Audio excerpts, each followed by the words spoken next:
Now, A ver ahora. sí, Martín. Perfect. Okay. Pero no te veo. Yeah. I can in English, if you don't mind. Yeah. No problem. But I'm looking for the camera. For the camera. Yeah. So it seems that you are. Hey, you are something. Yes. Yes. So now it's pointing to your. Hey, you are. That's your face. Now it's pointing to my face. How are you? Well, it's just we are a little bit old. That's all, Martin. No, you. I really don't feel like I am old. You can speak about you, my friend. No, I was waiting for you on my PC, not on my phone. Sorry for that. Oh, really? Oh, Jesus. No, as it happens, I was trying to connect my PC exactly the same. And in the last moment, because everything was a mess, I just put my telephone on the tripod, and I said, okay, let's do it for that. It's my first, so everything can happen. That's all right. So I will figure it out. So we have like 9 persons already on. So okay. Let's start if you don't mind. Perfect. I don't want to bother you, but so first of all, I have to say that we are Spanish speakers, so we are trying to do our best in English. Yeah. But everyone has to understand that it's not our first language. So I'm going to do a big mistakes. He's an expert in English. I'm not. I'm just improving, but let's try to do it. Okay. And Martin, if you don't understand anything about my English, please stop me and ask me if that's okay. Okay? Perfect. No problem. Okay. First of all, welcome, Martin. It's a pleasure talking to you, as always. If you don't mind, I'm going to point out a few achievements in paddle that you have done and how you become a legend in paddle as a player and as a coach. Yes, you are. Yes, I know that you are very, very humble, but it's a truth. Well, this okay, is let's start. because of my age. This is because of my age. Now, yes. This is we because are of on my the same age. I remember that we are on the same age. I used to say that I come from the prehistory of paddle. I used to say I'm in century 15, so very similar. There were a couple of dinosaurs walking around when I was first playing paddle. Well, as I read already in your book, we will go to your book later. Let me just say a couple of things about you from your people. So as a player, you've been under the number 10 of the world in the 90s. Then you start with the coaching. You were the head coach of the Argentine and Spanish teams several years. You were the head director in the Spanish Federation of Paddle for 11 years. You were the coach of Juan Martin Diaz. I think was 15 years number 1 of the world. 14 years. Sorry, my mistake. 14 years, not 15. Yeah. So after Juan Martin Diaz, Gaby Reca, Seba Nerone, also number 1, Pincho Fernandez, Tello, and Paquito, the last ones. As examples of professional players that you have been coached. And now you just become a famous writer because your book called Simply Paddle is a bestseller that everyone can buy on Amazon. I really recommend it. It's quite easy book to read, and it's very, very, very interesting. to see your point, your expert point about everything. Thank you, my friend. Thank you for your time and your support. I'm not representing Paddle Australia, but because we are so far away from Europe, I'm using our friendship to ask you if you could help us to understand paddle.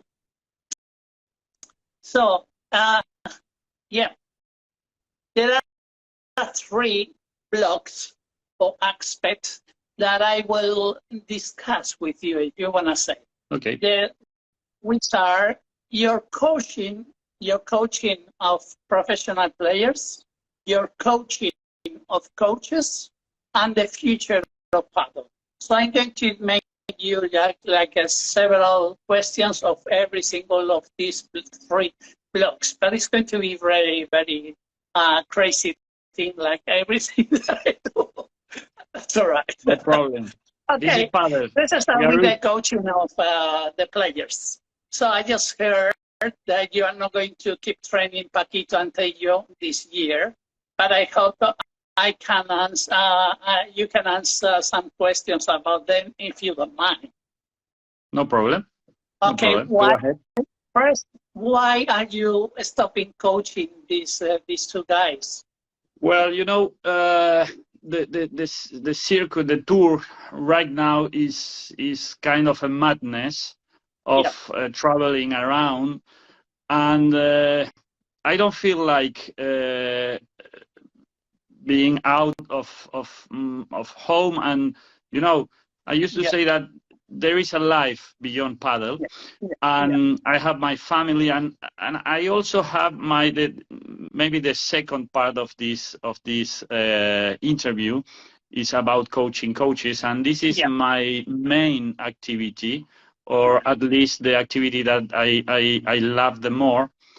And of course, I like being with players, and coaching players is very emotional.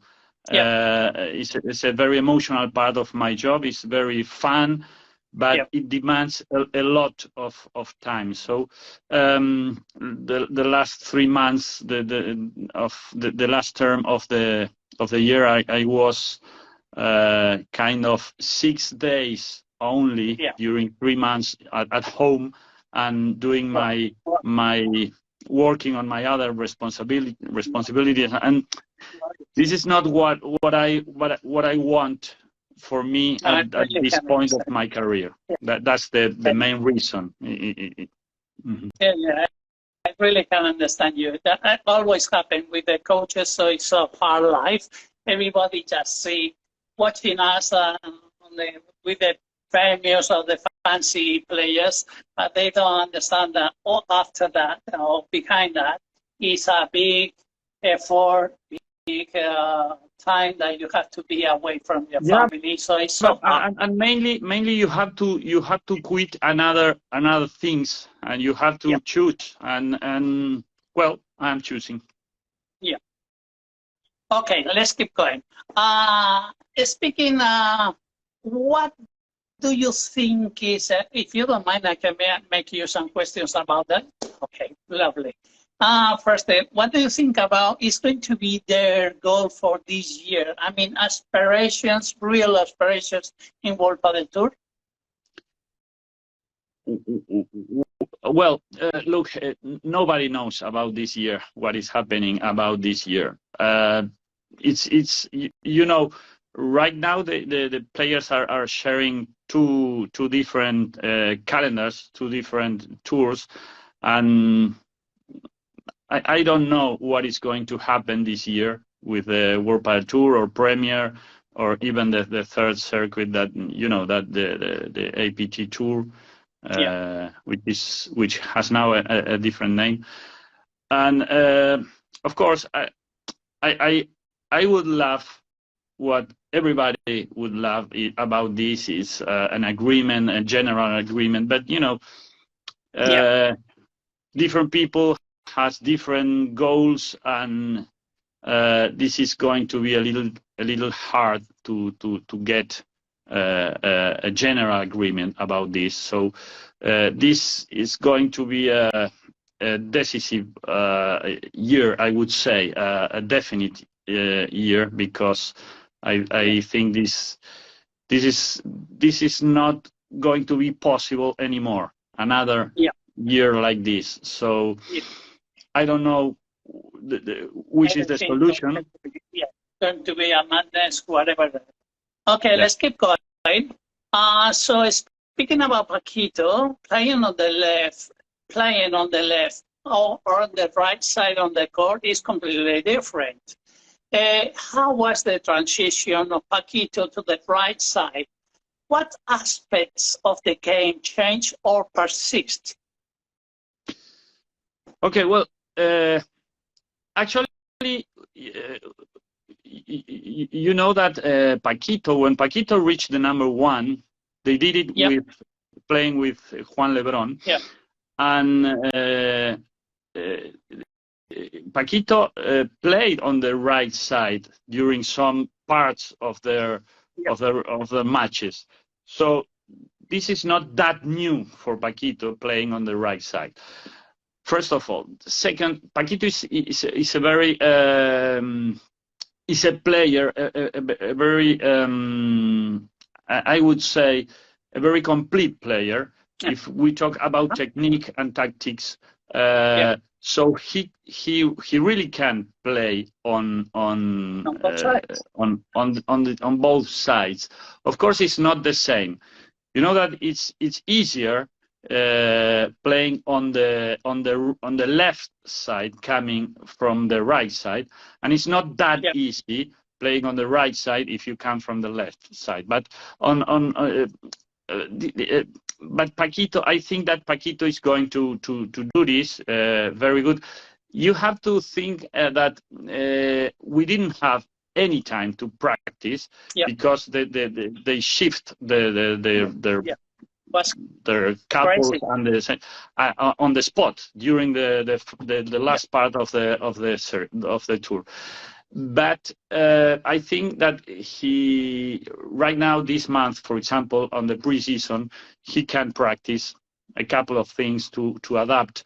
And you have to think that Paquito is not a young player anymore.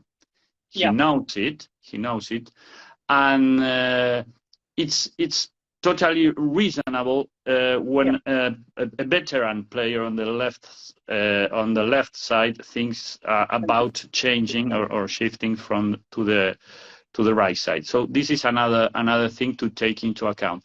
And the last one is that which is the key, in my opinion. In my opinion, is the overhead game from the right side.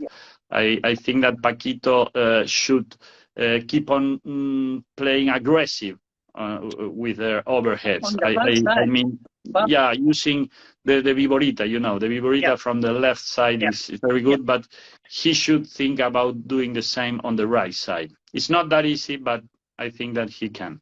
Yeah, obviously he can. These people are training to do whatever in whatever place, and so it's going to happen. I think that it's not for everyone. It's not for everyone to do this. But it's maybe the more skilled players could do this. You know, you have very fixed players on one side or the other side, but I think that this diversity, Paquito could cope with this. Okay. Oh, that's great. That's great. So the third question is about the attitudes of Intejo. You didn't have time to do any coaching, but I really realized when he was playing with, his personal thinking. I thought that he was a little bit down, if you want to say, in his attitude. And I don't know what have you done with him. They just come up again like he used to be. Incredible work, because I know that was you who made this change. And I want to know, how did you manage to do this change in Tejo's attitudes? I don't know if I am if I agree with you. It's not about me. It's about him. You have to think that he was playing with Chingo. We used to say Yep. Chingo for Chingoto. Yep. He was playing with Chingo during the last 8 years, Yep. more or less. Yep. So as usual, this at the end of this relationship, Yep. you have to think that it's normal, this kind of attitude of how can you describe this? This is a normal attitude for a terminal relationship. Let's say, Okay. let's put this way. And another thing that I told to Juan is, look, you are not only a good smash. You are not only a good smash. Yes. You are Yes. a good player. Yes. So you have to recover your confidence in the whole in the whole play, in the whole game, Yeah. not only in one or two strokes from you. Yep. And this is true because I believe he's a good player in every single aspect of the game. For example, he plays very good lobs. He has a very good forehand at the back and a very good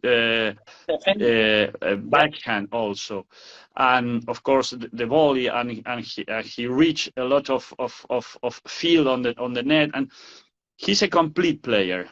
I asked him to demonstrate this and to rethink his style of play, just that.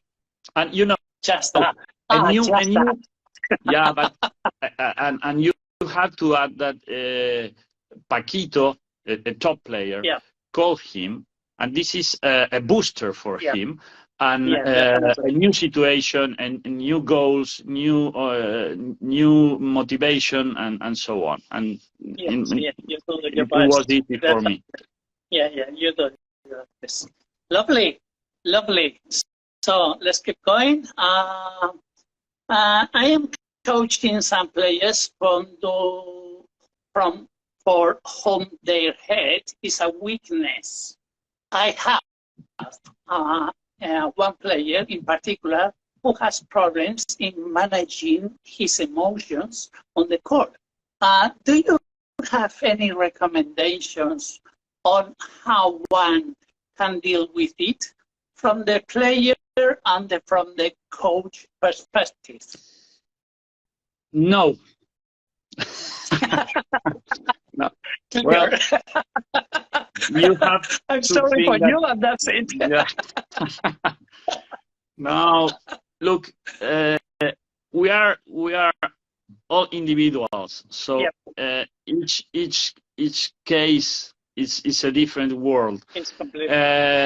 To be honest, I think that you have to work on motivation, not only in telling this player or another player, come on. This is, in my opinion, these are empty words. You have to focus on motivation, and behind the motivation, you have to set goals. Okay.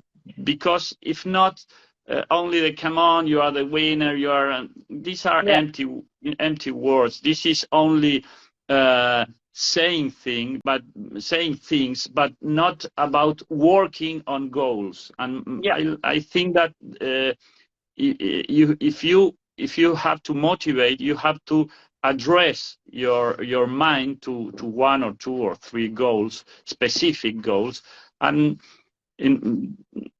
for me, this is working. In a short distance, I mean, for example, in the next game, in the next set, or whatever, or this is the goals that you're referring?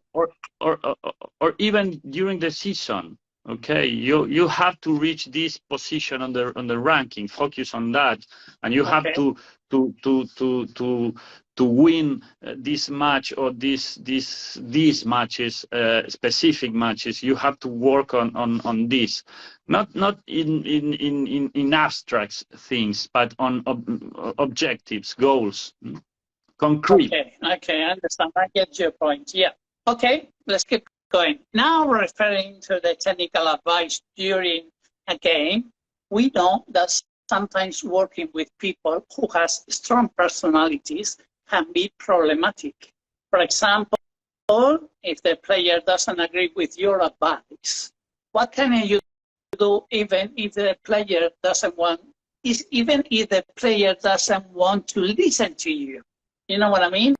The ego is so big in paddle, and sometimes it's a big problem, as you know. Well, Xavi, the first thing that you have to consider is that the player should believe you. If not, maybe this is not your player, or you are not the coach for this player. So it's true. Yeah. But this is the key factor to begin working with a player. Look, do you believe me? So you have to trust me, and you have to do or try to do what I am saying. We can argue for a while. We can discuss this or that matter for a while, but at the end, you have to trust me. If not, do not lose our time, and you have to. That's a big point. Yeah. As it happens to me in the qualification, but I'm not going to be the important here. I was coaching the Australian team in Egypt in the qualification for the World Cup. The World Cup, and as it happens, some things that in private I will talk to you later, because I don't want to do it. In public. Okay, let's keep going. Sorry about that, but I already wrote all these questions. When a player has a negative attitude, bringing them out of the dark hole can be quite difficult, even harder, because you only have 19 seconds during the side change or 120 between sets. What methods do you use to change their attitudes? Yeah, some coaches has the ability to recover from this situation through specific words or challenges, through phrases or I don't use this because I cannot. I don't know that kind of magic expressions to recover from that. No, but it's okay. Some coaches has this ability. I use motivation through objectives. What I was telling you, I am very rational and very structured in my head, and I like to set minor or big objectives for the moment, or for the game, or for the match, and I try to focus my players on that, forgetting about these emotions, and to be a little bit more rational on the so game. You start the player to be emotional and say, hey, think we are going this goal, or we are trying to do this. Okay, interesting. Yeah. Okay, let's keep going. You already have talked with a player. Sorry, it's about internet. Yeah, now you are coming back. Sorry, internet was gone. Yes. Okay, let's keep going. Without mention, okay, let's start doing a little change of some negativity. Without mention any names, have you ever said no to coaching a player? Yes. Yeah, but not because of the player, but because of the situation. You know, when I was working on the Spanish Padel Federation as a head coach, I was in charge of the several areas there. Juniors, elite players, education, and development in general. And during that period, many players asked me to coach them, and my opinion about this is, when you are the head coach of a team, you cannot coach individual players. You are coaching a team. Yeah. How can I tell you, if you are my player, how can I tell you how to win your partner if this other player is going to be your partner inside the team? So in my opinion, you cannot do this. So yes, I said no, not because of the play. I'm losing you. Jesus. It's internet. And recently, I told you, I said no to Juan and to Paquito, to Tejo and Navarro, because of the situation. Yeah. But you are asking me if I said no to some player or any player because I didn't want. You already have that recently, obviously. It's fascinating. Yeah, that's so good.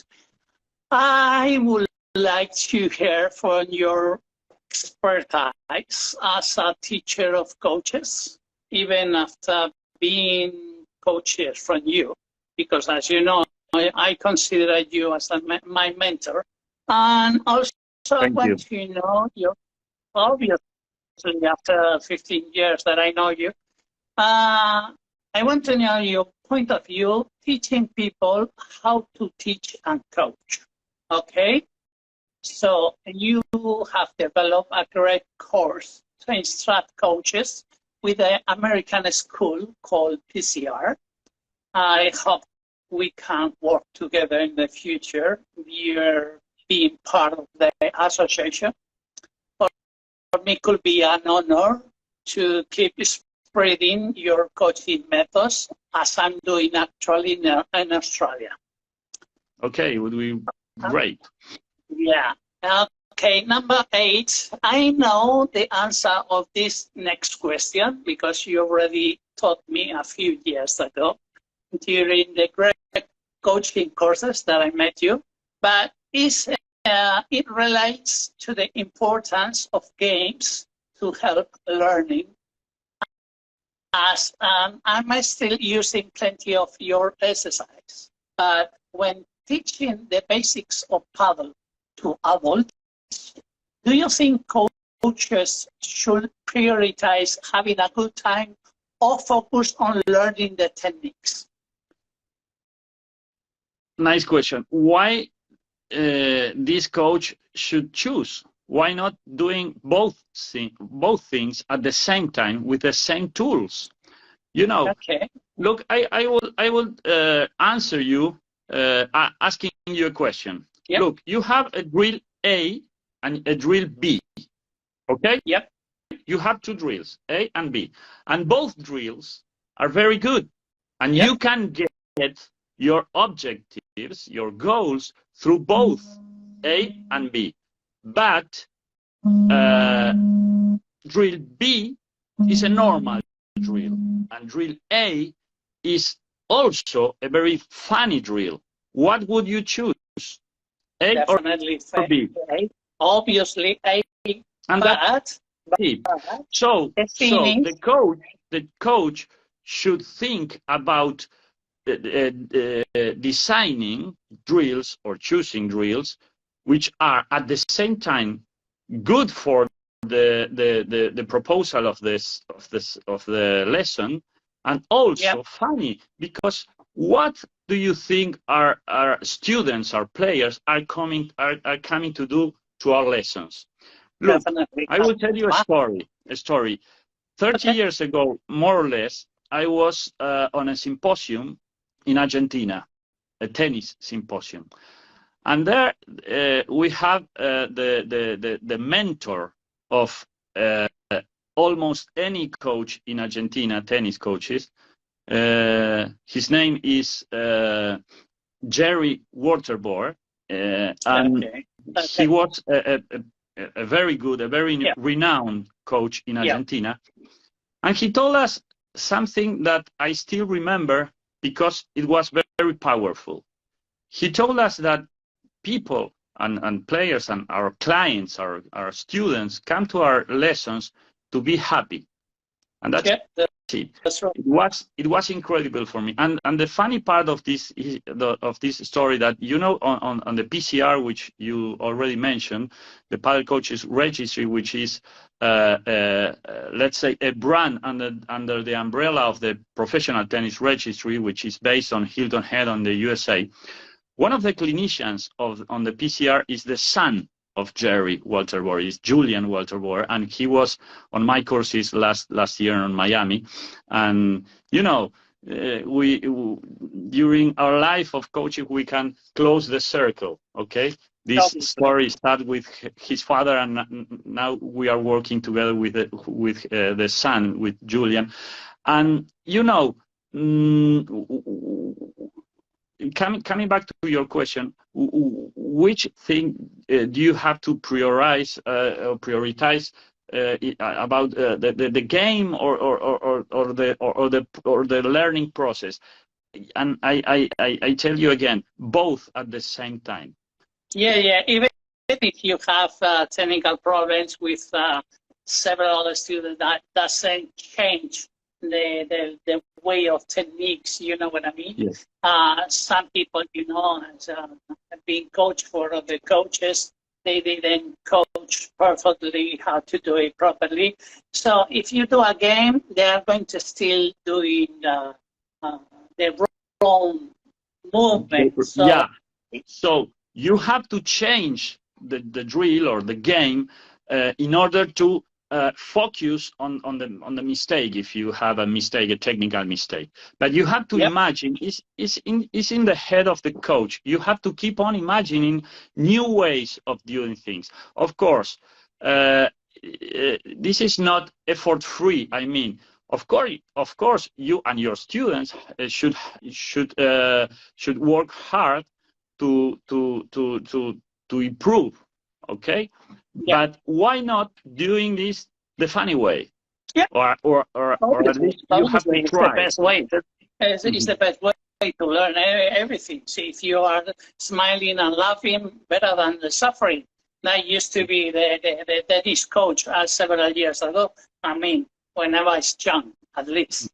We were like following the orders of the sergeant, the coach. It's about teaching styles. You have many teaching styles. I used to say that when a colleague used to say that, you know, I have my methodology, and I used to say, only one, only yours. So you have one. I used to say that the best methodology is to have many of them, many teaching styles available, because not only is about teaching, but it's about learning. Not any coach should learn the same way, and not every student is going to learn the same way. So you have to have different styles. I agree with you 100%. Every person is completely different. It's not going to work. It's not going to work the simple thing in every single person. Okay, let's keep going. Very, very interesting, as always, Martin. Thank you. Thank you.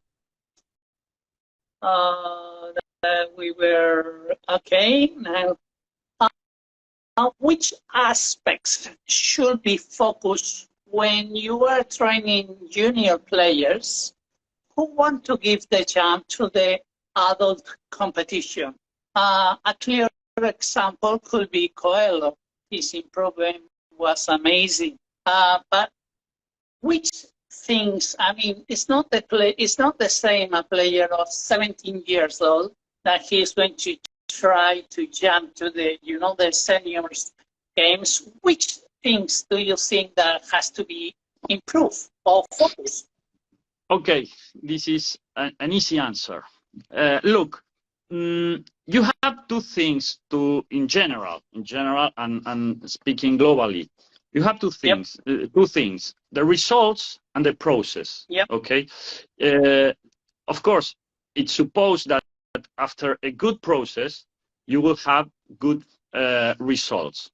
Okay. Or the outcome, the outcome is going to be the desired outcome.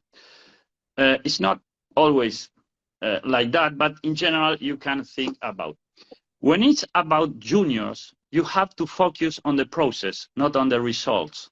And this is a big mistake if you have 14 and under, and you want this lady or this kid or this girl to be a champion at this age.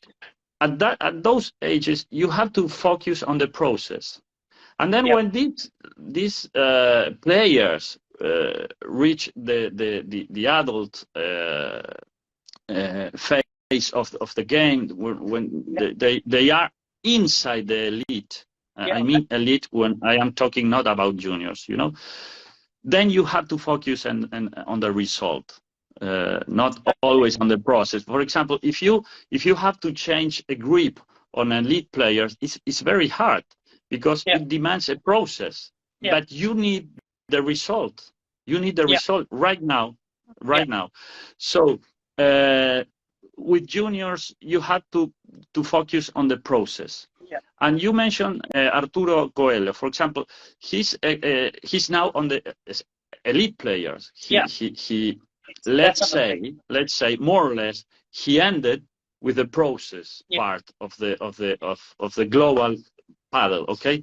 But you could have another player like for example Ale Galán. Ale Galán was never on the junior team, on the Spanish junior team. He has his maturity comes late in comparison with another players, and this is very good in my opinion, because in paddle you can expect many players to have this shift thing in their heads later than others. Okay? And this is very interesting for me. You can expect, for example, a paddle player, 22 years old, without winning big things before that age, start winning starting at this age, okay? And this is very interesting. So you have to keep pushing and keep believing. Okay, because of the process. Okay, but at the same time, I mean, Galán was not, but LeBron was the #1 from cadets, juniors, and all the ages that he reached. Yeah, because they are individuals, are different, okay? So. No, that's really, really interesting. We will talk about this in a private. Okay. As always, very, very interesting, our chats. Let's talk, this is going to be really, really interesting. Let's talk about the transition from tennis to paddle. Yes. I have already published some videos about this, but because I'm coaching a couple of ex-pros tennis, they are becoming paddle players. They're doing really well in less than 2 months. I was saying where was about the transition from tennis to paddle. Yes.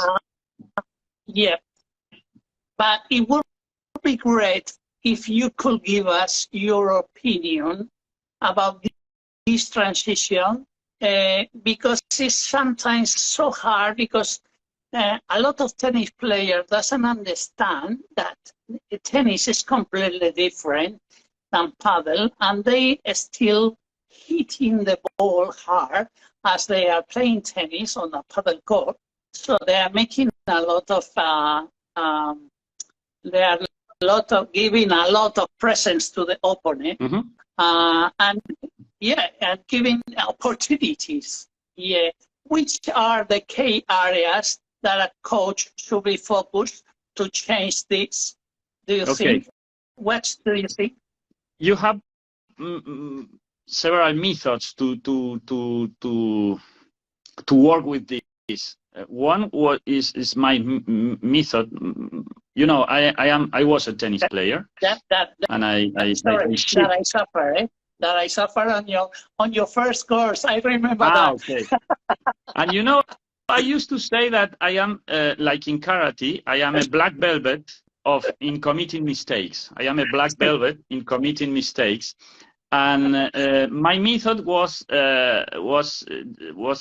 quite simple. It's just about losing matches. Okay, losing matches. And after losing a lot of very painful matches, I start thinking about, look, something is going wrong here. And then I realized that I was playing tennis in a paddle court. Well, first of all, this is about the concept of the game. The tennis players should understand the concept of the game. You know that on the PCR, the level 1 course on the PCR, the first part of the course is not about the shots, it's not about the strokes, it's not about the technique, it's about the game, it's about understanding the game. For example, we start thinking about the different kind of bounces that you have in paddle. In tennis, you have just one bounce, or the absence of bounce, okay? The volley or one bounce. And this bounce should be in front of you. Because, you know, in tennis, you have a line of defense, a plane or a line of defense. You have to avoid the ball surpasses this line of this plane, because if not, you are lost. In paddle, it's totally different. You know, I used to say that tennis is a more or less 120 degrees sport, because the ball comes in front of you from an angle more or less 120 degrees. It depends if you are playing against Nadal or Djokovic and a short angle they are playing. But in paddle, we have a 360 degrees sport. Okay, this is easy to say, but it's not that easy to understand. The second thing is about the rebounds. Okay.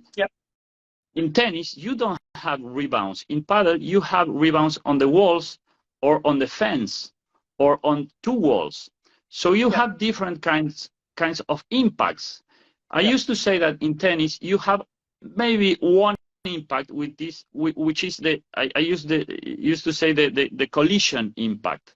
The ball is coming and the racket is going on the same line. This is a collision. Okay, we have this kind of impact in paddle, but in paddle, we also have the accompanying impact, which is the ball and the racket are on the same line, and the racket is chasing the ball.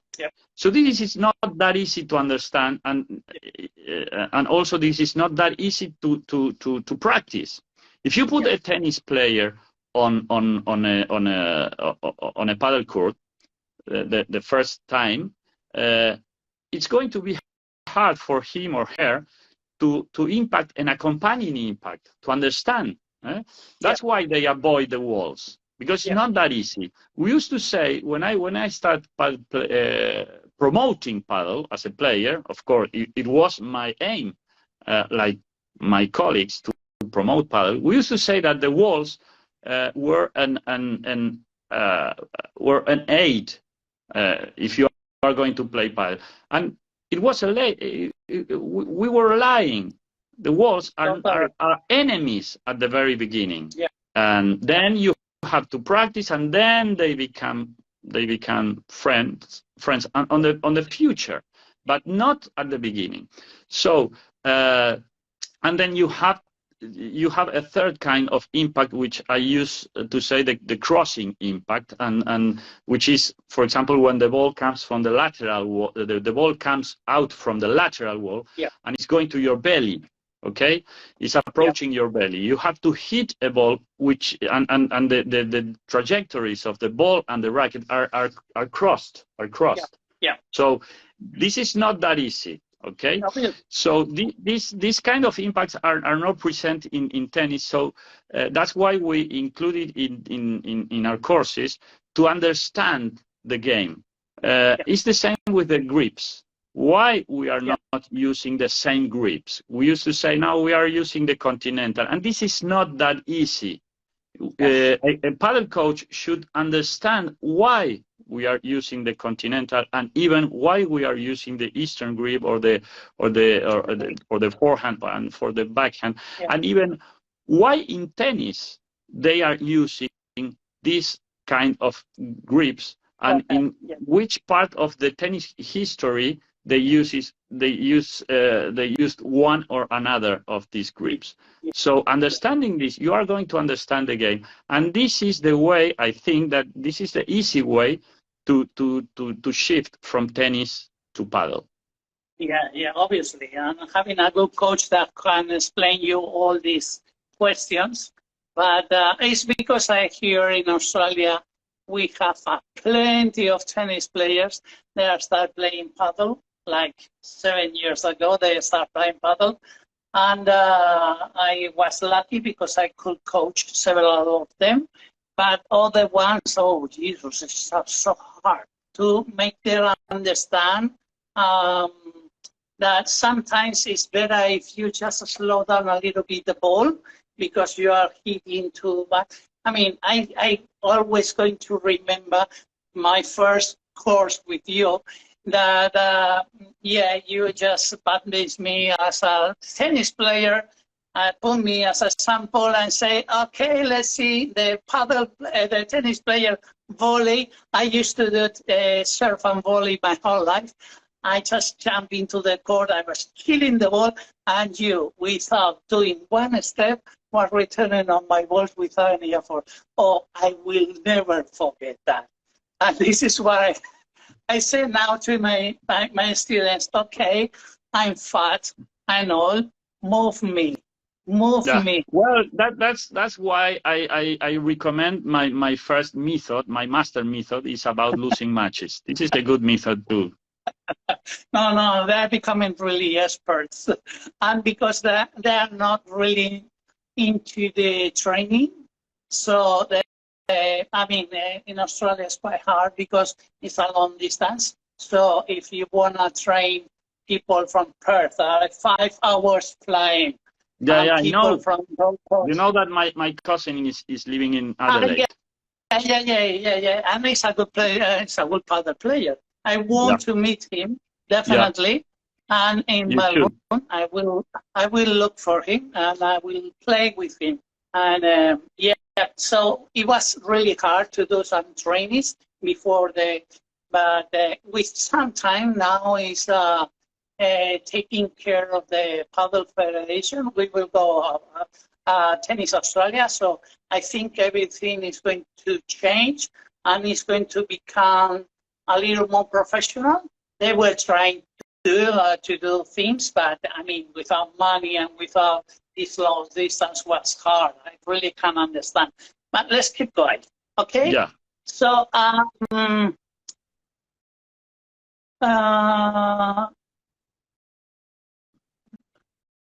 thank you. Do you think paddle is going to be a game of a speed like tennis? No. Why not? Look, because paddle is already a speed game, in my opinion. It depends on what you define as speed for a sport with rackets and balls. But you have an example from the past 2 or 3 years. LeBron and Galán established a new standard, maybe. They used to say that they established a new standard of the game about speed and okay, we can say this, but you know that those first tournaments were during they were being held during the pandemic. And all of these tournaments, the first 2 or 3, they were organized in Madrid. So in Madrid for paddle is a site which speed is very important because of we have there 600 meters of altitude. Okay, at the beginning it appears to be a new standard, but then they came Paquito Navarro and Martín Dineno, especially Martín is a classic, traditional paddle player, at least his tactics. Okay, and they almost reached the #1.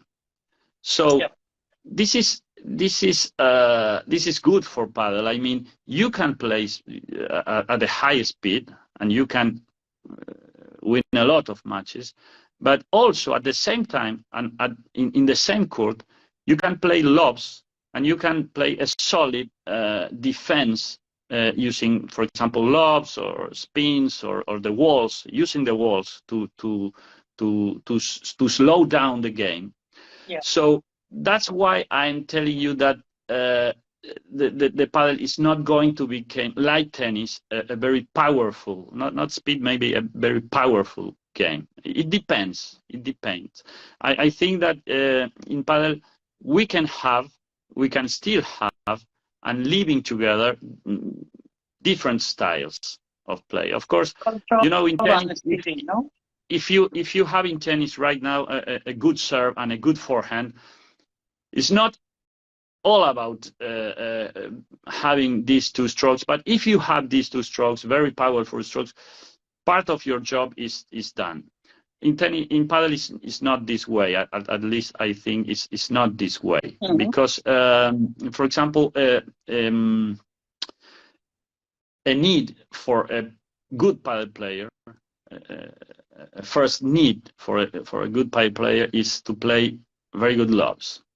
And if you play very good lobs and your margin of error is let's say half a meter, you are going to be a good player. Yes, definitely. I mean, we have the big example of Bella. 16 years. Yeah, but look, Bella is the living case of this. Yeah. What I am saying, before Bella, the previous number one, I suffered him. It was Ale Lasaiges. The same. For example, Ale used to say that, look, to start a point, I play 6 or 7 lobs, and then I start playing, and you as an opponent. You knew that you were going to suffer 6 or 7 lobs at the beginning. So imagine your shape on the third set. But thinking about the present, Juan Lebron and Ale Galán, they are playing very, very good lobs. Maybe they are the best ones, even playing lobs. So, but of course. Usually we like to focus our vision in other aspects of the games, like the smash and the viborita and the but everybody loves watch the lobs. So what do you think? We should start coaching speeding up the ball, or just start gaining control, and then whenever you have the control, speeding up the ball? Because I saw several coaches and they are just coaching, speeding up and killing the ball without any intention. So what do you think about? I think that you have to set up a scale, a ladder of needs. For example, in my opinion, first you have to put the ball in play. This is basic, but okay. But it's easy to say. Again, it's easy to say. Okay, but you have there 100 square meters, and you have to put the ball in play. Then you have to deal with with addressing the ball directions. And you know, when I was a tennis player, they used to ask me to train directions.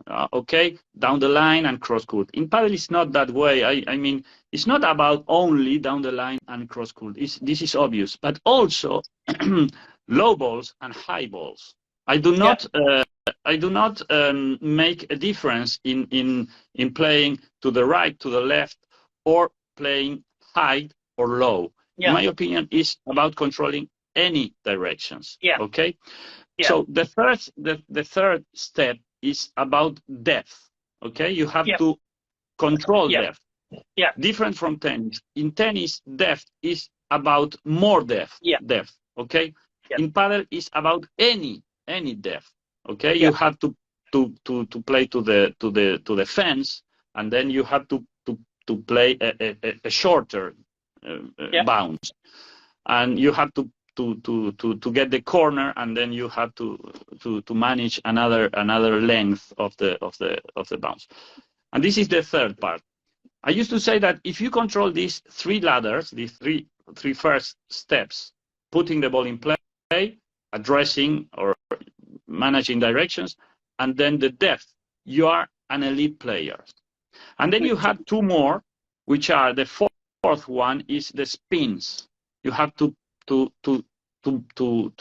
master the spins. Yeah. And then, in my opinion, the last one is the speed. This is, I am not the speed or the power.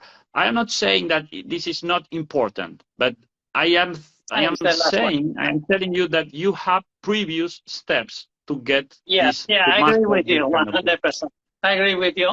That's what you taught me, and that's the way that I'm coaching.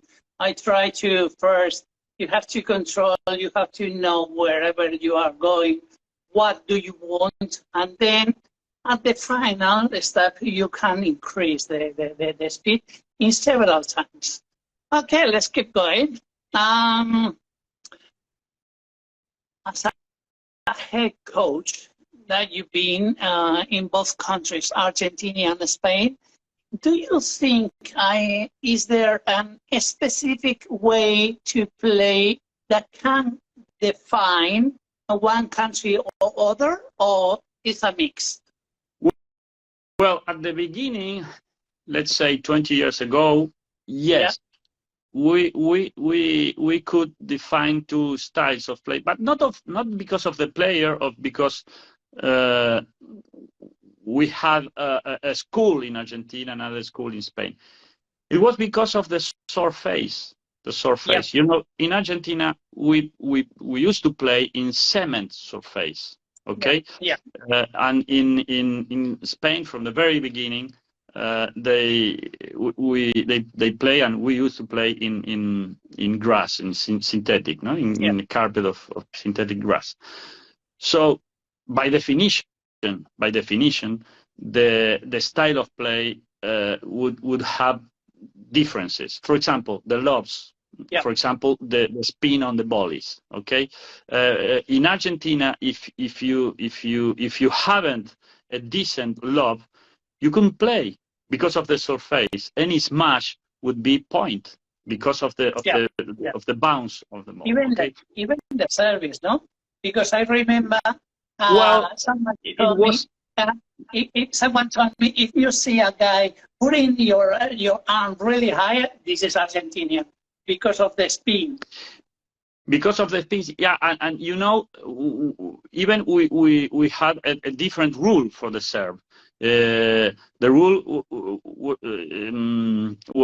in our rule, the first rule, the first years, we couldn't. I mean, the bowling, the first volley after the serve?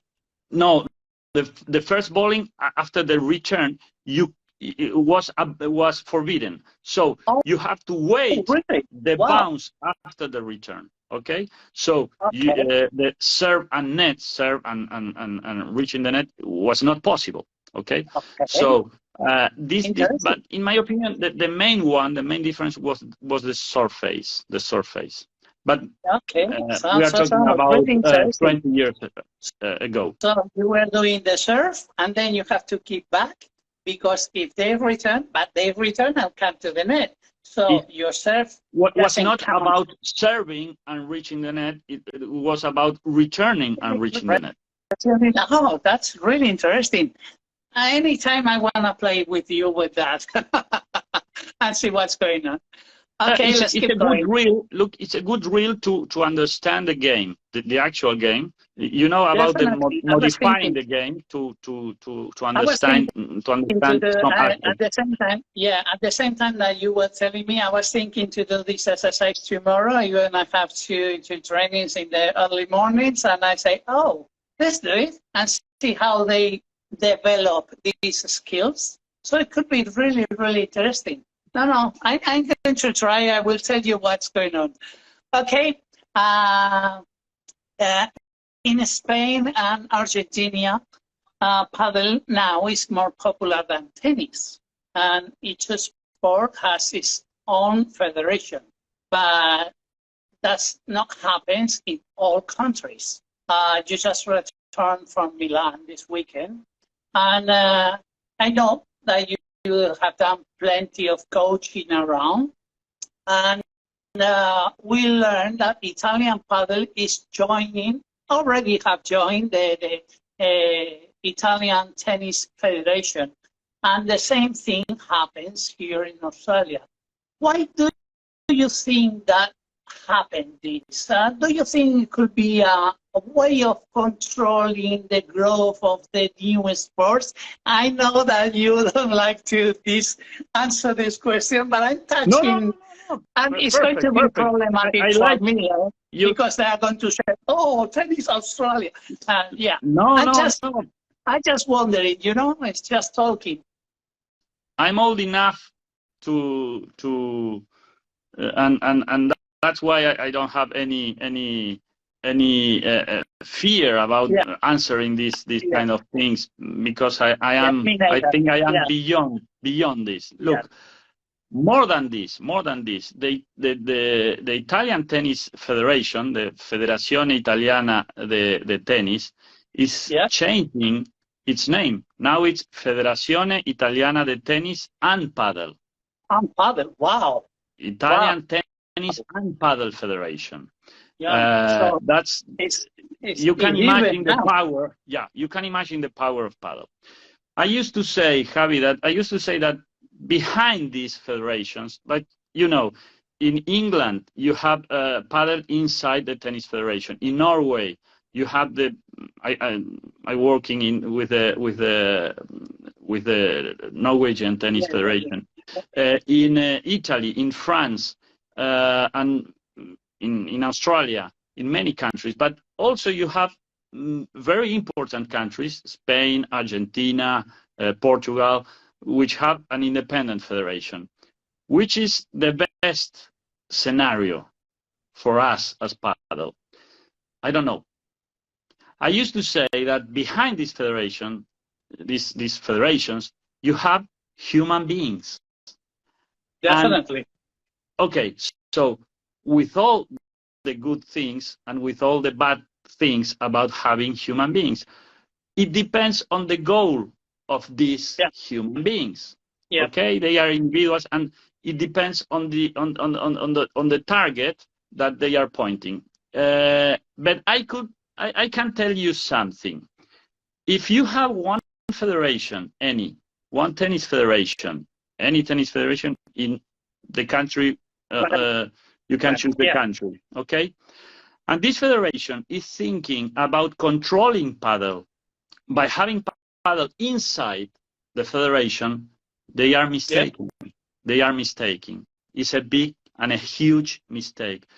Nobody is going to control paddle. Paddle is going to be controlled by paddle. Nobody, no federation, no company is going to control the growth of paddle. So if they are thinking that they can control paddle by having the paddle inside, they have a, I don't know how do you say in English, un caballo de Troya, a Trojan horse inside, because paddle is going to grow more and more. Because I used to say that the paddle already broke the inertia, so it's growing faster here, not so fast over there, but you cannot control paddle. It's a mistake if you are going to think that you can control paddle. This is my advice for tennis federations. Don't get me wrong. I think it's a good thing here in Australia. It's my personal opinion. Because it was like a paddle federation. It was an amount of friends that they were doing everything.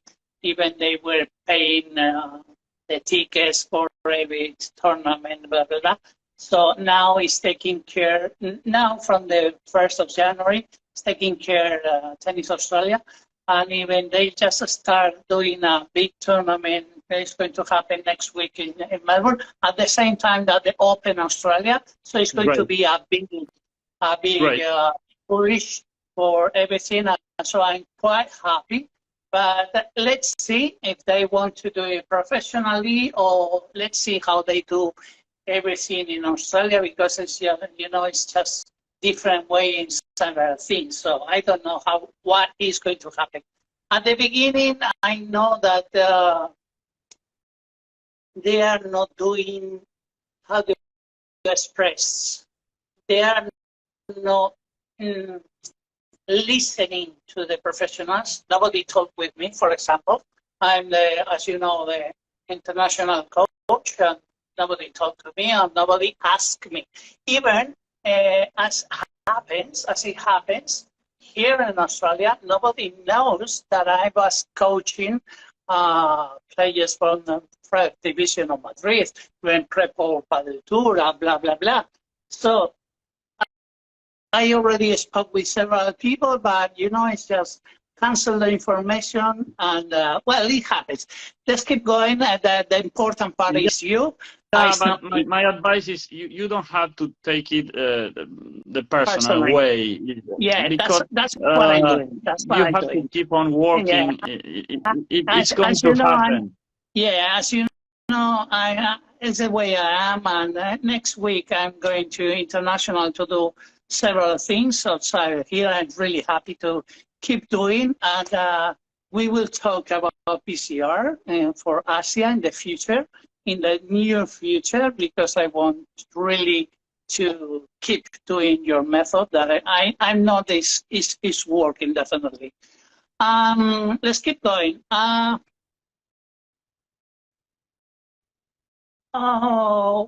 What can help to develop a paddle in countries like Australia? Well, the paddle here is starting. It's only 7 years old, but it's only 6 paddle clubs yet, because we are too far away from Europe. So now it's coming more and more European people, but still a lot of people doesn't know anything about paddle here in Australia. What could be a good, if you want to say, a good method to make the people know about paddle? Yeah. I think that paddle should be developed very easy. It's easy to say, but through 2 kind of let's say aspects of the promotion. The first one is let the people play. So you need courts, rackets, and balls, and that's it. I used to say that paddle is a virus, and you have to get infected, and that's it. This is the very beginning, and this is very powerful. Yep. Okay, so you can remember the first time you get inside the paddle court. Maybe like me as a tennis player. Yeah. I get inside. Okay, let's play this little game, this silly game about. Yeah. And at the end, I ask, where is the next match? Can you count on me? You can count on me for the next one.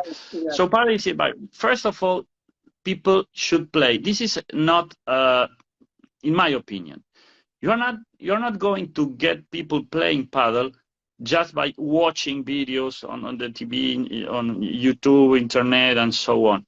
This is about feeling paddle, what paddle is. Not watching, not hearing. It's about feeling. It's kind of kinesthetic sensation, okay? This is the first aspect of the game. First, playing paddle, having the people playing paddle here and there. And the second, in my opinion, is competition. Competition. But not competition, not elite competition. I am not talking about this. Friendly competition. For example, you have 6 clubs over there. I would say that you need a competition, including these 6 clubs, but not about first category. No, about fans, amateur players. Yeah. And also, if you can, not about couples, about teams. Because, you know, it's about sharing. Okay. Yeah, it's happening sharing now a in moment, Australia.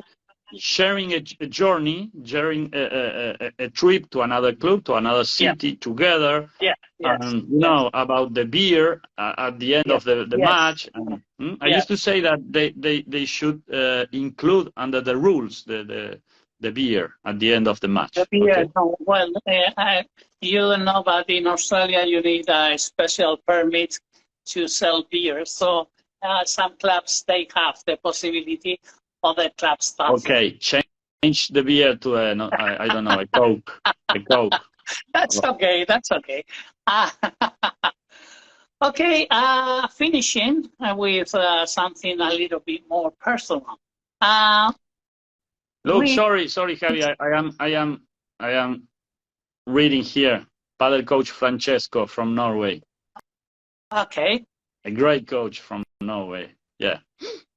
Oh yeah, and Coach Jensen Hill, he's Australian. Okay. But living in Sweden, and he's a good friend. I mean, he's an amazing guy, and he knows a lot.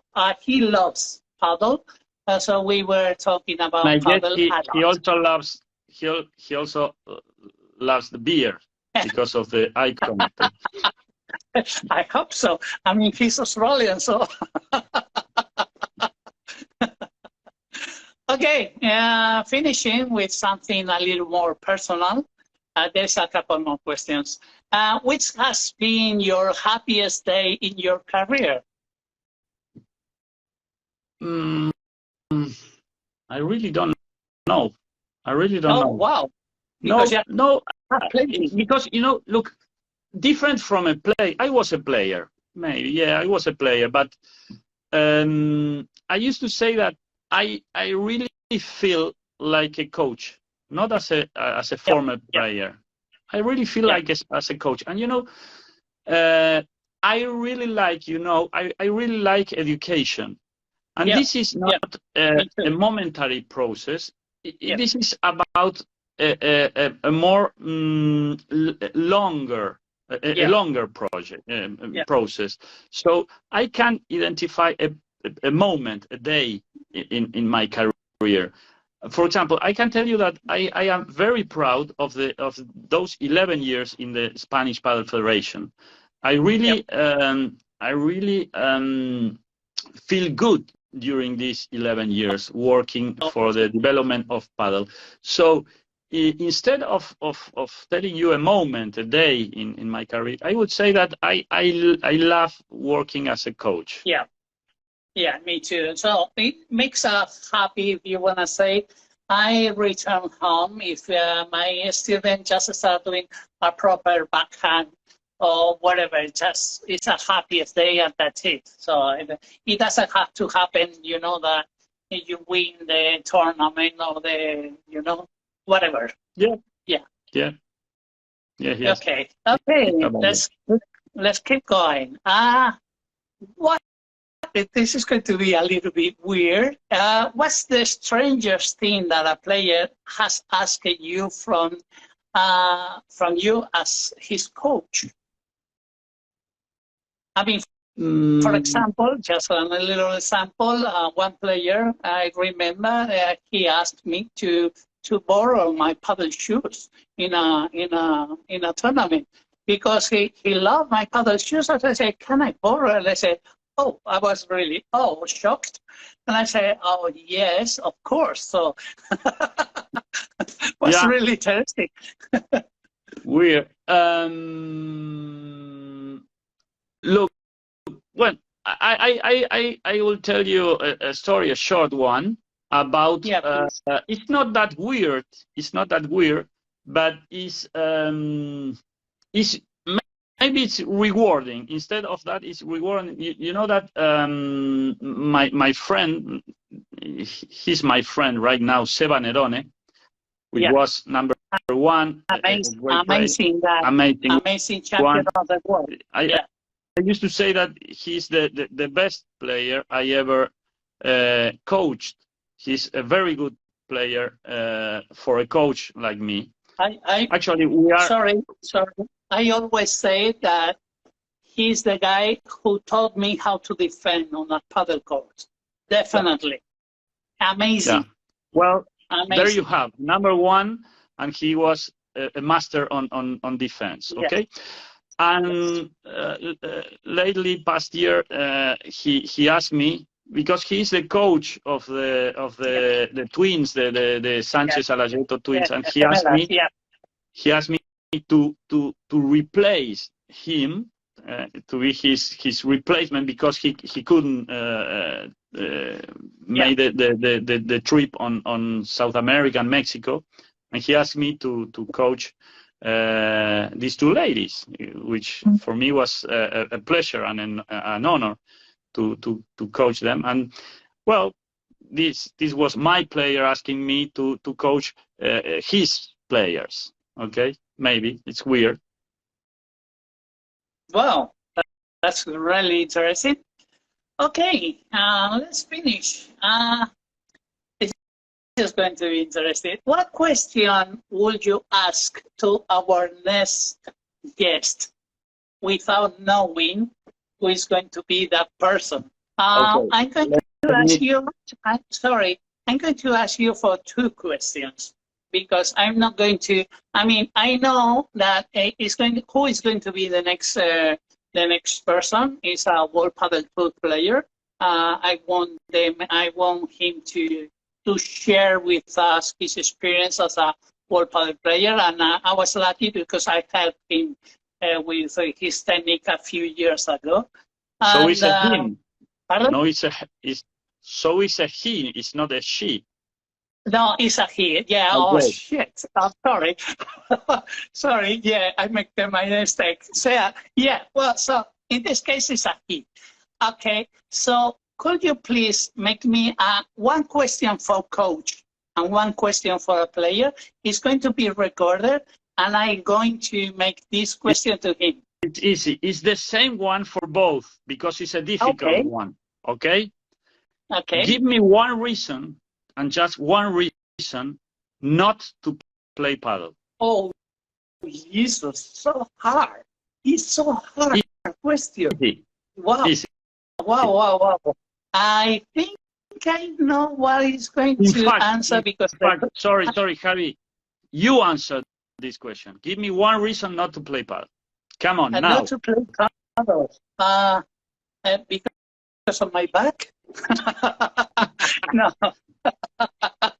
No, I really love playing paddle, so I'm not going to stop playing paddle. Even play tennis. Sometimes I miss tennis, so I'm coaching tennis and paddle. I'm really lucky doing both at the same time here in Sydney. But I'm not more focused now on paddle, because after being the head coach, it makes me everything simple, and some people believe in my methods. So I hope I can, in the future, I can start coaching coaches. That is going to be, because I want to do something really professional here. I think Australia has a big potential about the development in paddle. Without any doubt. Yes, and it could be really interesting to see how it develops here and everything. So thank you very much for everything. It was a pleasure, as always. I talk with you. I was trying to make everything short, like half an hour, but in fact, it's 1.5 hours, as always happened with you. It's a pleasure. Because you are talking to an Argentine guy. We like to talk.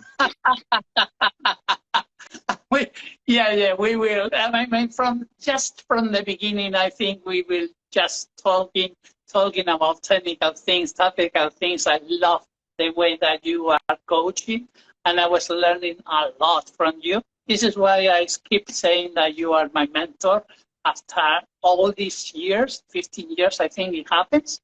But thank you very much, and I don't want to bother you. I'm sure paddle is going to grow in Australia exactly like it grows. This is my dog. He's Oh, lovely. He's bothering me, not you. And I hope to see you anytime here in Melbourne, watching all the, I mean, if you are going to visit your My cousin cousin. or your nephew. But I'm sure My this nephew, year, yeah. Sorry. yeah, Right. I'm sure this year I'm going to go to Spain back. So perhaps I can join you in a professional timing with learning a lot with the professional trainers. Again, the professional coaches that I really enjoy all the methods. Okay, thank you very much, Javi. Thank It was you a very pleasure. much. A As pleasure. usual. Bye. Bye-bye.